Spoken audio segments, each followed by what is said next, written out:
நீ கொஞ்சம் ஓவரா ரியாக்ட் பண்ற நோபிட்டா. சின்ன வயசுலயே நீ இதே மாதிரி தான் இருப்ப. நீ கொஞ்சம் கூட மாறவே இல்லை. நான் இல்லாம நீ எப்படி இருப்பேன்னு நினைச்சா கவலையா இருக்கு. உன்னை பார்த்துக்க பொறுப்பான ஒருத்தர் தேவை. எஸ், நான் முடிவு பண்ணிட்டேன். நீ என்கிட்ட ஒரு கேள்வி கேட்டல, அதுக்கு எனக்கு சம்மதம்.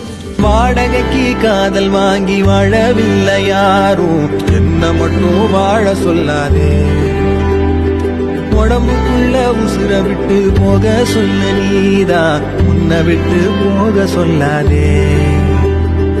காணுகின்ற காட்சி எல்லாம் உந்தன் பூமுகம், அது எந்த ஞாபகம். கண்ணுக்குள்ள இப்போ கடல் கசிவத பாரு. இங்க பாரு, நிச்சயமா சொல்றேன், காலத்துக்கு உனக்கு நல்ல நண்பனா இருப்பேன். இப்போ கடல் கசிவத பாரு.